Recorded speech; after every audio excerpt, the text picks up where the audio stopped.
sanctuary policies place us in a legal bind, forcing us to navigate conflicting state and federal laws. We must follow the state mandate that contradicts federal law, compromising our ability to enforce laws effectively. That is Adams County, Washington Sheriff Dale Wagner testifying on Capitol Hill last week after the Washington State Attorney General accused him of violating the state's sanctuary laws. For more on this, I'm pleased to be joined by the Adams County, Washington Sheriff Dale Wagner himself. Sheriff, great to have you with us here. I know it is not complicated for a lot of people who live in that part of the country. It is simple. This country is for Americans and those who are here lawfully or invited. Full stop. When the state continues to have sanctuary laws, a lot of people feel like that is not only unfair, it is unsafe. Is that your position? As I saw your testimony there, which I found fascinating, to say the least. Yeah, well, thank you, Kevin. I appreciate you having me on today, and I want to say thank you and hello to everyone that knows me and our community in Adams County. To answer your question, yes, the sanctuary laws are very political. They're very driven by ideology, and a lot of times the law enforcement community is left out of the conversation, especially in Washington State, and that's what we're dealing with. And so, yeah, I mean, the dangers that we face with the people that from all over the world that are coming to all different locations across the country, I think we're all being faced with that. And like you said, this is a common sense situation, in my opinion. We need to protect our citizens, and we need to help our communities be safer and work with our federal and local partners. Well, you're not alone in your feeling. I want to share a little sound. This is from Congressman Tom McClintock.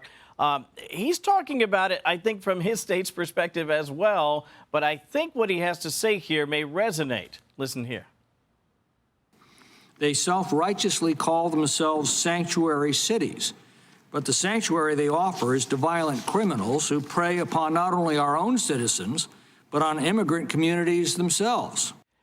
And that is one of the undertold storylines here, Sheriff, because it's not just a potential danger for citizens and residents who live in these areas.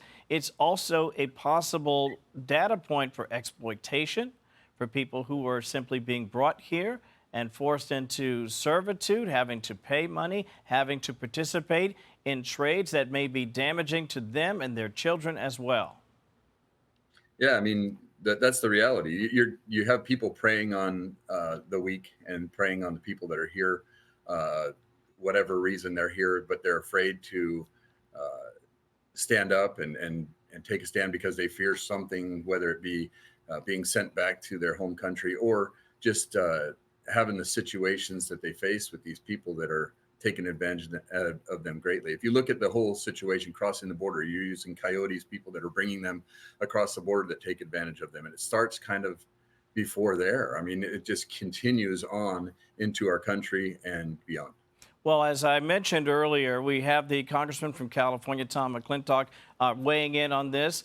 Someone who is also very well known in this space, of course, the President of the United States, who is talking about this again. Let me just share this. The president saying on Truth Social, no more sanctuary cities. They protect the criminals, not the victims. They are disgracing our country and are being mocked all over the world, working on papers to withhold all federal funding for any city or state that allows these death traps to exist. Well, that could really be news for the folks over in Washington who are worried about it up in Olympia. And that might be sweet news to many people, including in Adams County, Sheriff. Yeah, I mean, funding's always an issue for all law enforcement, especially if you look across the country. Probably you're going to hear it from most law enforcement professionals. They're going to say funding is a necessary evil that we face when we're dealing with law enforcement.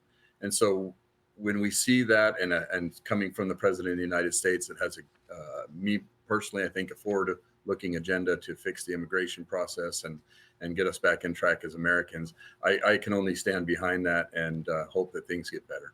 You know what, and I think I speak for millions of Americans when I say I'm not blaming the people who are desperate and brought here in devastating circumstances, but where this really rubber meets road is the lawmakers have to make a provision that protects the interests of the citizens and the residents of this country who are here legally first. That would seem to be sacrosanct and in the Constitution, for that matter.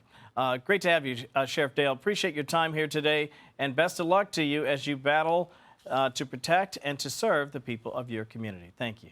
Thank you. Thank you very much. Hey, Sean Hannity here. Hey, click here to subscribe to Fox News YouTube page and catch our hottest interviews and most compelling analysis. You will not get it anywhere else.